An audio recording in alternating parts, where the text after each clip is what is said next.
ఓవైపు నీళ్లు లేక మరోవైపు తిండి లేక చెన్నై వాసులు అష్ట కష్టాలు పడుతుంటే తమిళనాట అప్పుడే వరద రాజకీయాలు మొదలయ్యాయి. ప్రభుత్వం ఘోరంగా విఫలమైందని కమల్ హాసన్ వంటి సెలబ్రిటీలు విమర్శిస్తుంటే అన్నా డీఎంకే కూడా అదే స్థాయిలో విరుచుకుపడుతోంది. విమర్శలు, ప్రతి విమర్శలు, మాటల యుద్ధాలు రాజకీయాల్లో సర్వసాధారణం. ప్రభుత్వం చేసేది ప్రతిపక్షానికి నచ్చదు, విపక్షం చెప్పేది అధికార పార్టీ పట్టించుకోదు. అయితే విపత్కర పరిస్థితులు వచ్చినప్పుడు మాత్రం సాధ్యమైనంత వరకు ఒకరిపై మరొకరు దుమ్మెత్తిపోసుకోరు.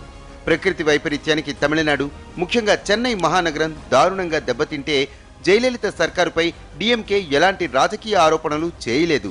అయితే ఎవరూ ఊహించని విధంగా సినీ సెలబ్రిటీల నుంచి జయకు వరద వైరం మొదలైంది.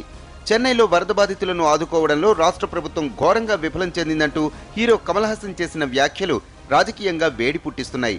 కడుతున్న పన్నులన్నీ ఎక్కడికి పోతున్నాయి? నా కోసం, నా ప్రజల కోసం ప్రభుత్వం ఏం చేసింది? ఇది కమల్ సంధించిన ప్రశ్న.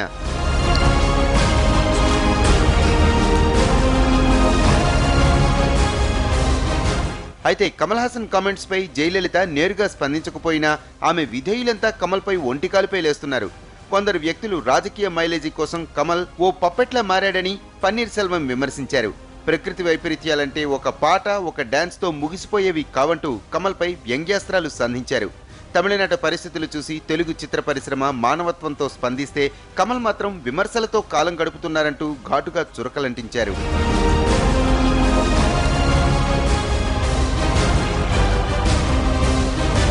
విశ్వరూపం సినిమా వివాద సమయంలో కమల్ కు జయలలిత సపోర్ట్ చేశారని, కనీసం ఆ కృతజ్ఞత కూడా లేకుండా మాట్లాడుతున్నారంటూ అన్నాడీఎంకే నేతలు కమల్ పై మండిపడుతున్నారు. వాస్తవానికి చెన్నై వరదల విషయంలో కమల్ తప్ప ఎవ్వరూ ఈ తరహా వ్యాఖ్యలు చేయలేదు.